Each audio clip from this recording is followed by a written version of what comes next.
ಕಾಲ್ತುಳಿತಕ್ಕೆ ಸರ್ಕಾರ ಹೇಗೆ ಹೊಣೆ? ಮೌನಿ ಅಮಾವಾಸ್ಯೆ ದಿನದಂದು ತ್ರಿವೇಣಿ ಸಂಗಮದಲ್ಲಿ ಪವಿತ್ರ ಸ್ನಾನ ಮಾಡಲು ಲಕ್ಷಾಂತರ ಜನರು ಪ್ರಯಾಗ್ರಾಜ್ಗೆ ಬಂದಿದ್ದರು. ಮುಂಜಾನೆ 3 ಗಂಟೆಯ ಸುಮಾರಿಗೆ ಪವಿತ್ರ ಸ್ನಾನ ಮಾಡಲು ಯಾತ್ರಾರ್ಥಿಗಳು ಒಮ್ಮೆಲೆ ನುಗ್ಗಿದ್ದರಿಂದ ಕಾಲ್ತುಳಿತಕ್ಕೆ ಸಂಭವಿಸಿ ಸುಮಾರು 40ಕ್ಕೂ ಹೆಚ್ಚು ಜನರು ಮೃತಪಟ್ಟರು. ಅಷ್ಟು ದೊಡ್ಡ ಕುಂಭಮೇಳವನ್ನು ಅಲ್ಲಿನ ಸರ್ಕಾರ ಅಚ್ಚುಕಟ್ಟಾಗಿ ಆಯೋಜಿಸಿದ್ದರೂ ಈ ಕಾಲ್ತುಳಿತಕ್ಕೆ ಅಲ್ಲಿನ ಸರ್ಕಾರವೇ ಹೊಣೆ ಎಂದು ನಾವು ಬರೆದೆವು. ಈಗ ಬೆಂಗಳೂರಿನಲ್ಲಿ ಆರ್ಸಿಬಿ ಸಂಭ್ರಮಾಚರಣೆಯಲ್ಲಿ 10ಕ್ಕೂ ಹೆಚ್ಚು ಜನರು ಸಾವಿಗೀಡಾಗಿದ್ದಾರೆ. 18 ವರ್ಷಗಳ ನಂತರ ಆರ್ಸಿಬಿ ಕಪ್ ಗೆದ್ದಿರುವುದು ಅಭಿಮಾನಿಗಳ ಪಾಲಿಗಂತೂ ಹಬ್ಬದ ಸಂಭ್ರಮ.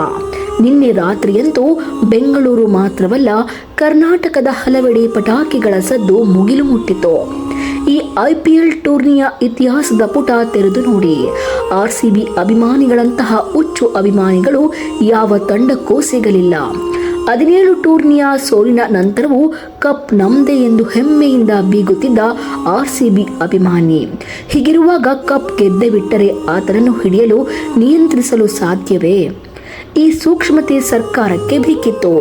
ಅಪಾಯದ ಮುನ್ನೆಚ್ಚರಿಕೆ ಅರಿಯದಷ್ಟು ದೌರ್ಬಲ್ಯ. ಖುದ್ದು ತಮಗೆ ಅಂಟಿಕೊಂಡ ಸೆಲ್ಫಿ ಗೀಳು ತುರ್ತಾಗಿ ಸಂಭ್ರಮಾಚರಣೆಗೆ ಮುಂದಾಗಿತ್ತು. ಈ ಗೆಲುವು ಒಂಥರ ನಶೆ. ಅಮಲು ಇಳಿಯಲು ಕನಿಷ್ಠ 3-4 ದಿನವಾದರೂ ಬೇಕು. ಸೂಕ್ತವಾದ ಸಿದ್ಧತೆ ಮಾಡಿಕೊಂಡು ಕಾರ್ಯಕ್ರಮವನ್ನು ಆಯೋಜಿಸಬಹುದಿತ್ತು. ಆದರೆ ಅಭಿಮಾನಿಗಳಿಗಿಂತ ಇವರಿಗೆ ಅರ್ಜೆಂಟ್ ಇದ್ದಿತ್ತು. ಸೆಲ್ಫಿ ಹುಚ್ಚು ನೆತ್ತಿಗೇರಿತ್ತು. ಈಗ ಪರಿಣಾಮ ಕಣ್ಣ ಮುಂದಿದೆ. ಆಟ ಮುಗಿದಿದೆ. ಆಟಗಾರರು ಸಂಭ್ರಮ ಮುಗಿಸಿ ನೈಟ್ ಪಾರ್ಟಿಯಲ್ಲಿ ಕುಳಿತು ಕುಪ್ಪಳಿಸಿ ಸೇಫ್ ಆಗಿ ಮನೆ ಸೇರುತ್ತಾರೆ. ಆದರೆ ಇಲ್ಲಿ 10 ಹೆಣ ಬಿದ್ದಿದೆ. 10 ಮನೆಯಲ್ಲಿ ಕಣ್ಣೀರು ಹರಿಯುತ್ತಿದೆ.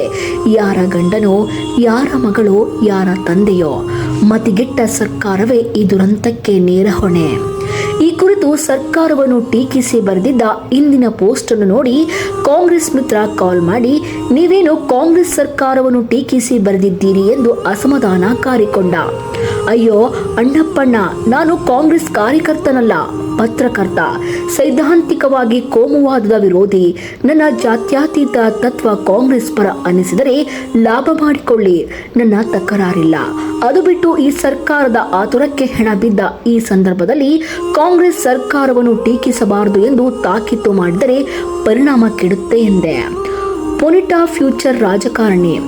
ಕುಂಭಮೇಳದಲ್ಲಿ ಕಾಲ್ತುಳಿತಕ್ಕೆ 40 ಜನ ಬಲಿಯಾದಾಗ ಉತ್ತರ ಪ್ರದೇಶದ ಸರ್ಕಾರವನ್ನು ಟೀಕಿಸಿ ಬರೆದದ್ದು ಸರಿ ಎಂದು ಲೈಕ್ ಕೊಟ್ಟ ಕೈ ಪಡೆಯ ಕೆಲವರು ಬೆಂಗಳೂರಿನಲ್ಲಿ ಕಾಲ್ತುಳಿತಕ್ಕೆ ಸರ್ಕಾರ ಹೇಗೆ ಹೊಣೆ ಎಂದು ಪ್ರಶ್ನಿಸುತ್ತಿದ್ದಾರೆ. ಅಂಧ ಭಕ್ತರಿಗೆ ಯಾವ ಪಕ್ಷ, ಯಾವ ಧರ್ಮ, ಯಾವ ಜಾತಿ?